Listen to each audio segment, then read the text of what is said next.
maior problema dessa semana, então, foi justamente essa história de as pessoas... A gente teve um feedback de que as pessoas não estão prestando muita atenção, estão fazendo as coisas meio que no automático, né? Isso, uma leitura superficial.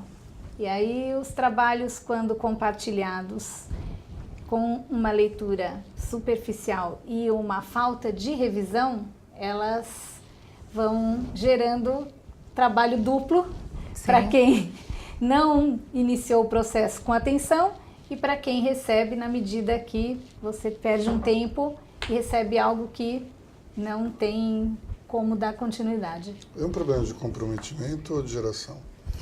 Então, depende muito da situação. Essa situação que vocês colocaram, as pessoas estão cientes do que é esperado delas, claramente, porque às vezes a gente acha que a pessoa, só por ela ter habilidade para fazer aquilo que nós estamos contratando, destinando ela a fazer, ela já entendeu o que é esperado. E a gente deixa de colocar especificamente o que é esperado. E o cérebro, aí falando do nosso funcionamento mesmo interno, eu posso ser uma ótima, por exemplo, profissional para fazer determinada coisa, uma ótima administradora, mas de repente naquela estrutura, diante daquela demanda, eu posso ter pontos que não estão no meu foco de atenção. Então cabe o gestor gerenciar pessoas e desenvolver pessoas é uma atividade que demanda muito. Às vezes a gente acha que ter um profissional sênior vai resolver a nossa situação porque é esperado que ele entenda o que é solicitado dele ou a expectativa que a gente tem. Então, quando você me pergunta se é de comprometimento a questão ou se é de repente de habilidades ou de preparo ou de envolvimento que a gente poderia colocar como comprometimento, primeiro é importante entender se essa pessoa tem clareza do que efetivamente é esperado dela. Segundo, a gente acha que falar uma vez já é o suficiente. Mas um relacionamento, ele requer o quê? Ajustes ao longo da evolução. Se é um relacionamento novo, se vocês estão iniciando com uma equipe ou com pessoas que estão preparadas, vieram do mercado, mas elas têm um período de adaptação para essa estrutura, para a cultura, para aquilo que é esperado, é muito importante que a comunicação se faça presente a cada etapa. E checar aquilo que está sendo entregue e verificar aquilo que a pessoa tem como compreensão do que ela está entregando. Mas isso é meio exasperante, né? Porque você tem que toda vez fazer um briefing de novo. Seja bem-vindo! Welcome to my world. Total, porque assim, obviamente, lógico, Aloysio, depois de um tempo, se existe o comprometimento, se existe um valor naquilo que você está me solicitando, e aí a gente vai entrar num outro ponto que às vezes um gestor, um líder, um empreendedor, porque ele está tão focado com o resultado, principalmente o empreendedor, porque ele quer chegar lá. E ele acha que contando a ideia para você, contando aquilo que é esperado você fazer, você já captou qual é a visão de futuro e você está junto, você está tão comprometido quanto ele. Mas não. Isso. Comprometimento tem a ver com critérios. E uma das coisas que normalmente a gente deixa de fazer, eu falo muito de contratação e atração por valores. Tudo bem, a gente vai ver em várias revistas dizendo o seguinte, nós fazemos atração pela cultura. Isso não é verdade ainda. Por quê? Porque demanda tempo levantar os critérios que realmente são interessantes para você se comprometer. Por isso, no começo do relacionamento, essa coisa de voltar, de alinhar, de ajustar, de sentir, de verificar se essa pessoa, óbvio, se você já tem uma prévia de contratação onde você a trouxe, pautado em valores, talvez o comprometimento flua muito mais rapidamente. Agora, isso não invalida esse ajuste inicial até a pessoa estar afinada a tua visão, entender qual é o papel dela e o que ela faz agrega valor àquilo que está sendo visto no futuro. O problema é que essa situação provoca uma dinâmica em nós dois. Márcia, o ponto... Qual é a dinâmica? Antes da dinâmica, um ponto que vale a gente colocar é que os erros por falta ou de compreensão ou pela complexidade de uma demanda, Sim. isso, para mim, são altamente compreensíveis. O que eu tenho dificuldade de aceitar é quando não são falhas de nada complexo, são erros que se repetem várias vezes por dia de desatenção. De fato, desatenção. Coisas banais, que claramente, se a pessoa tivesse dedicado um pouco mais de atenção e de foco, não teria acontecido. Então, isso é recorrente, isso incomoda muito e isso gera a dinâmica que o Aloysio comentou. Deixa eu te fazer uma pergunta, Cris. Quando isso acontece, qual é a gestão em cima dessa variável? Por exemplo, vamos imaginar que não é, como você disse, né? Nessa metodologia de neurogestão, a gente brinca que não existem erros, existem só resultados. Um resultado me aproxima do objetivo, o resultado me distancia. Quando eles acontecem com uma frequência, como você falou, coisas bastante simples, que denotam falta de atenção, me conta como é feita a gestão desses pontos. Como é que vocês lidam com isso? Ou vocês têm formas particulares de lidar com a Temos mesma formas particulares. Tem a dinâmica. Ok. Então, O Aloysio é uma pessoa que lida melhor com a falta de atenção das pessoas. Ele tem uma capacidade maior de tolerância e essas falhas não que não incomodem, mas ele não atingem tanto, não impactam tanto nele.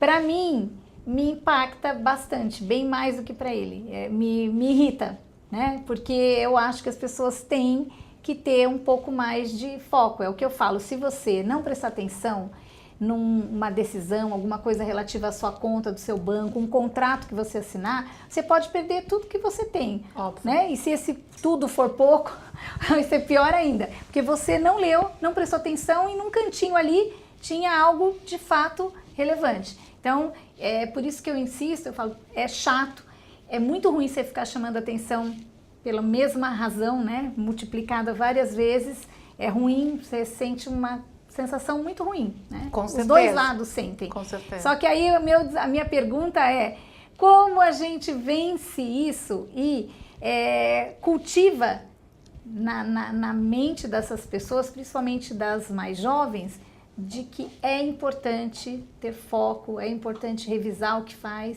e ler o que faz. Vocês dois, se pensarmos que existem formas diferentes o fato é percebido por vocês de forma diferente, isso é interessante se estamos falando de uma sociedade onde há a possibilidade de compor com essas duas visões e usar essas duas visões para lidar com o fato de uma única forma, porque senão isso passa uma mensagem pouco consistente para os colaboradores. Então, de repente, eu tenho uma desatenção, o Aloysio gere de uma maneira. Eu tenho uma desatenção, a Cris gere de outra forma. Vem duas comunicações, que é pouco produtivo. Agora, o que é interessante, né? Já que vocês têm formas diferentes de perceber o fato. Para o Aloysio, eu não sei exatamente qual o significado que tem. Né? Se é uma desatenção, enfim, qual é o significado do comportamento. Mas certamente não gera irritação por ele não trazer isso para um contexto talvez de falta de compromisso com a ideia. Não sei se é isso. É um pouco diferente. Eu, com 25 anos, virei editor da revista Exame. Uhum. E com 25 anos eu tinha que pautar a minha sessão e tinha que aprovar o texto das pessoas que trabalhavam comigo. Então era muito comum eu ter que refazer ou indicar uma mudança de texto de alguém que era mais velho que eu na época. Sim.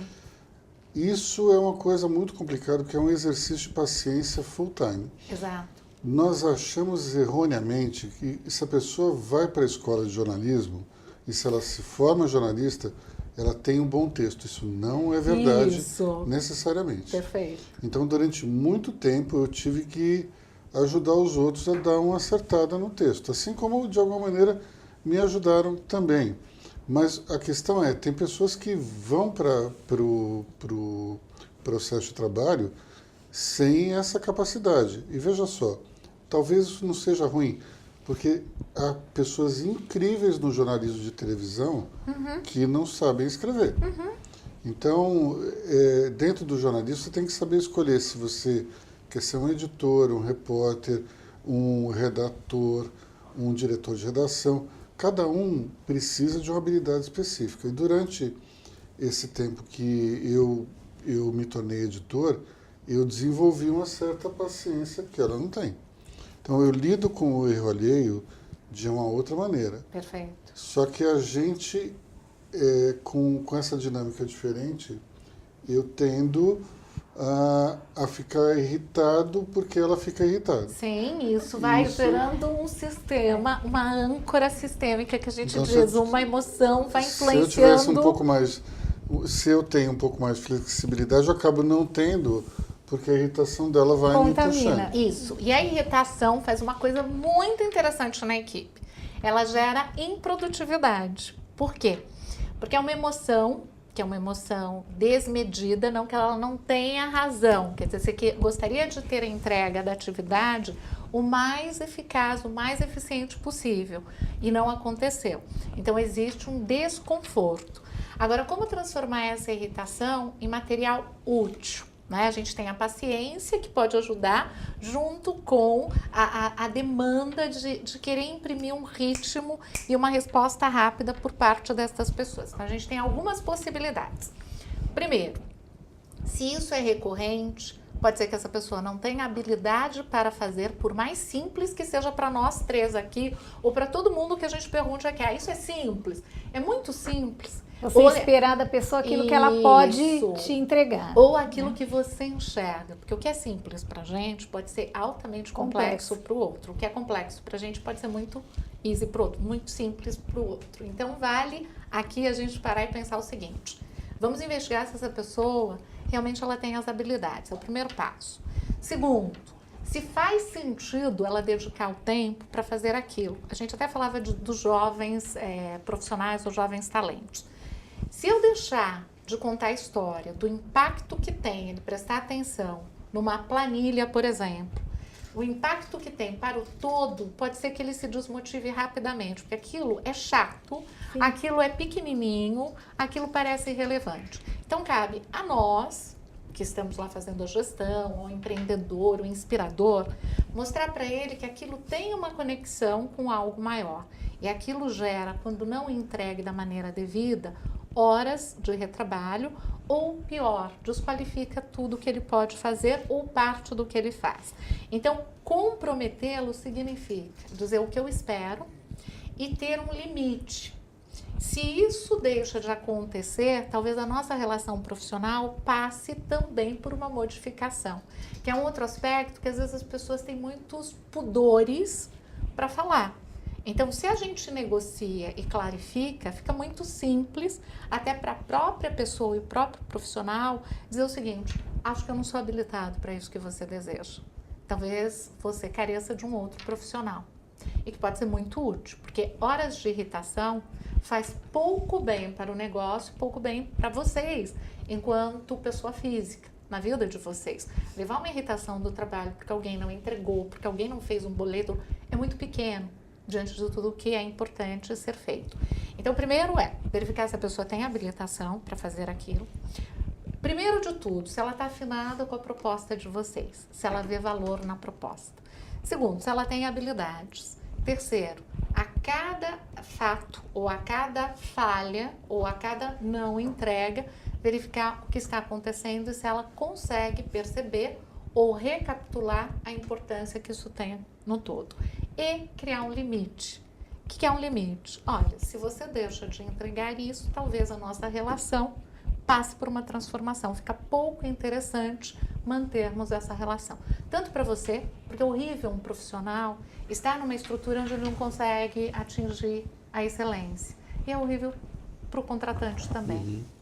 Então, esse seria o caminho mais adequado, que requer uma energia que é diferente, sim, de irritar. Você trabalhar com isso para entender como é que eu posso transmitir isso em comunicação para que ele se envolva com a atividade. Até porque, como nosso negócio é comunicar, Total. nós precisamos ser perfeitos em nos comunicar.